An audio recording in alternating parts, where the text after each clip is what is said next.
हर हर महादेव। मित्रों, माघ मास महात्म्य का अध्याय 1 सुनने के लिए धन्यवाद। आज हम सुनेंगे माघ मास महात्म्य का अध्याय 2। मित्रों, कथा की शुरुआत हम प्रथम पूजनीय भगवान श्री गणेश की एक सच्ची कथा से करते हैं। एक समय की बात है, एक ब्राह्मण और उनकी पत्नी थी। उनके पास एक पुत्र था जिनका नाम था। वह छोटा सा बच्चा गणेश जी का बड़ा भक्त था। वह दिन रात गणेश जी की सेवा में लगा रहता था और घर के कामों में कभी भी ध्यान नहीं देता था। इससे उनकी पत्नी बहुत चिंतित हो जाती थी। वह अकेले ही घर का सारा काम करती थी और यह बात उसे बहुत दुखी करती थी। ब्राह्मणी बहुत दिनों तक अपने पति को समझाने की कोशिश करती रही, परंतु उसके पति का मन बदलने का नाम नहीं लेता था।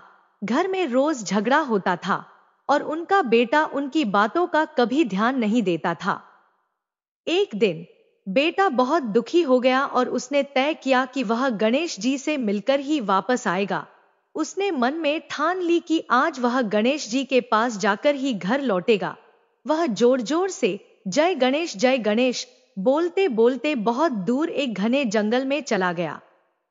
लड़के को डर भी लगने लगा, लेकिन वह निरंतर जय गणेश बोलता रहा। तभी गणेश जी का सिंहासन झूलने लगा और रिद्धि सिद्धि बोली, महाराज, तुम्हारे प्रेम भक्त ने तुम्हारी पुकार सुन ली है, अब तुम्हें उसकी रक्षा करनी चाहिए। गणेश जी ने फिर अपने सामान्य रूप में आकर ब्राह्मण के पास आए और बोले, लड़के, क्यों रो रहे हो? लड़का ने बताया, मुझे गणेश जी से मिलने का बहुत मन था, लेकिन मैं डर गया हूं। गणेश जी ने हंसते हुए कहा, तुम्हारा डर कैसे दूर हो सकता है?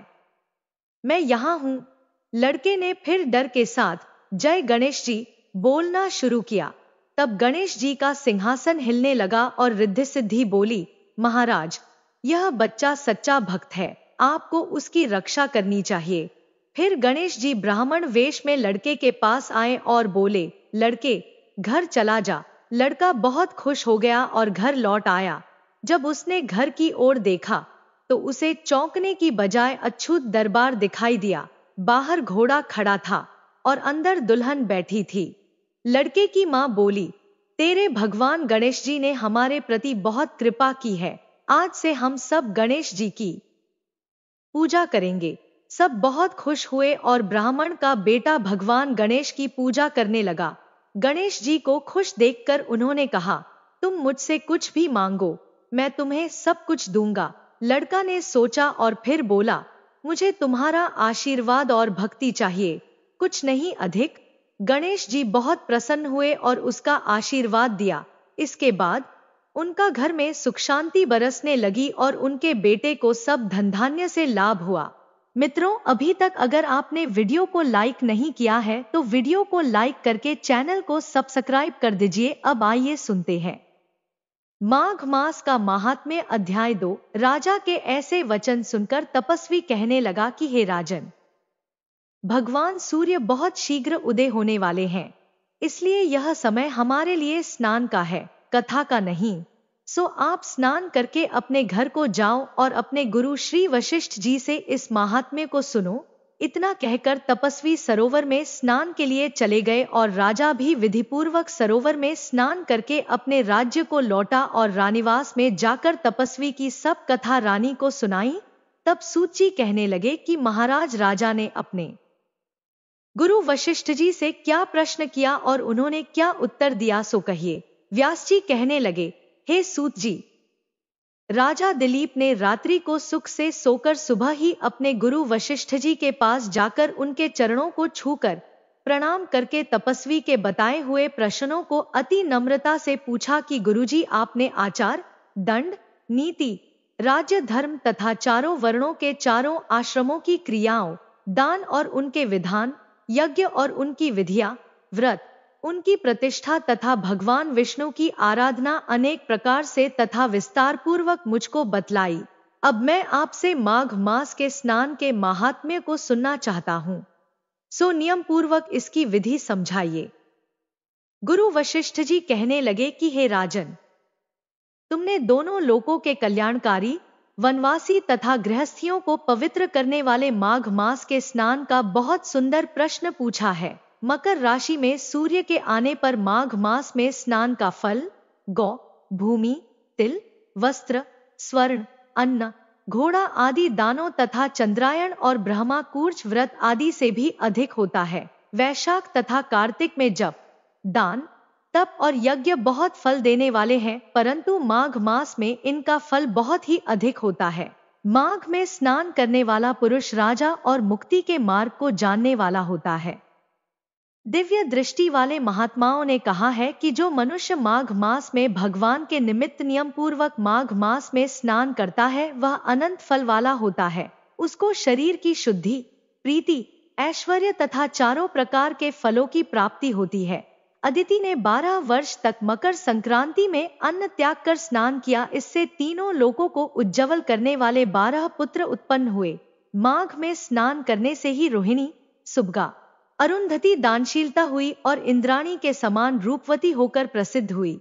जो माघ मास में स्नान करते हैं तथा देवताओं के पूजन में तत्पर रहते हैं उनको सुंदर स्थान, हाथी और घोड़ों की तथा दान को द्रव्य प्राप्त होता है, घर भरा रहता है और उनके घर में कभी धन की कमी नहीं रहती है। वह मनुष्य धन्य है जो माघ मास में स्नान करते हैं, दान देते हैं तथा व्रत और नियमों का पालन करते हैं और दूसरों के पुण्यों के क्षीण होने से मनुष्य स्वर्ग से वापस आ जाता है। परंतु जो मनुष्य माघ मास में स्नान करता है वह कभी स्वर्ग से वापस नहीं आता।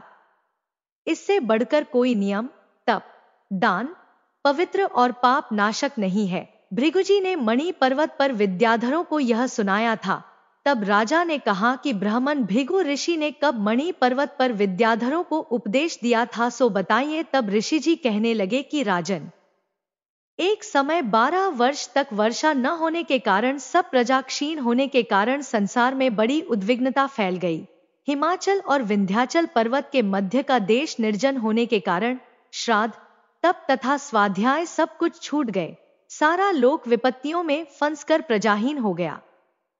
सारा भूमंडल फल और अन्न से रहित हो गया। तब विंध्याचल से नीचे बहती हुई नदी के सुंदर वृक्षों से आच्छादित अपने आश्रम से निकलकर श्री भृगु ऋषि अपने शिष्यों सहित हिमालय पर्वत पर गए। इस पर्वत की चोटी नीली और नीचे का हिस्सा सुनहरी होने से सारा पर्वत पीतांबरधारी श्री भगवान के सदृश लगता था। पर्वत के बीच का भाग नीला और बीच बीच में कहीं कहीं सफेद स्फटिक होने से तारों से युक्त आकाश जैसी शोभा को प्राप्त होता था। रात्रि के समय वह पर्वत दीपकों की तरह चमकती हुई गैशधियों से पूरित किसी महल की शोभता था। वह पर्वत शिखाओं पर बांसुरी बजाती और सुंदर गीत गाती हुई किन्नरियों तथा केले के पत्तों की पताकाओं से अत्यंत शोभा को प्राप्त हो रहा था। यह पर्वत नीलम, पन्ना, पुखराज तथा इसकी चोटी से निकलती हुई रंग बिरंगी किरणों से इंद्रधनुष के समान प्रतीत होता था। स्वर्ण आदि सब धातुओं से तथा चमकते हुए रत्नों से चारों ओर फैली हुई अग्नि ज्वाला के समान शोभायमान था। इसकी कंदराओं में काम पीड़ित विद्याधरी अपने पतियों के साथ आकर रमण करती हैं और गुफाओं में ऐसे ऋषि मुनि जिन्होंने संसार के सब क्लेशों को जीत लिया है रात दिन ब्रह्मा का ध्यान करते हैं और कई एक हाथ में रुद्राक्ष की माला लिए हुए शिव की आराधना में लगे हुए हैं। पर्वत के नीचे भागों में जंगली हाथी अपने बच्चों के साथ खेल रहे हैं तथा कस्तूरी वाले रंग बिरंगे मृगों के झुंड इधर उधर भाग रहे हैं। यह पर्वत सदा राजहंस तथा मोरों से भरा रहता है, इसी कारण इसको हेमकुंड कहते हैं। यहाँ पर सदैव ही देवता और अप्सरा निवास करते हैं। मित्रों, वीडियो को अंत तक देखने के लिए धन्यवाद और इसके आगे की कथा यानी अध्याय 3 आपको कल देखने को मिलेगा, इसीलिए वीडियो को लाइक करके चैनल को सब्सक्राइब कर दीजिए।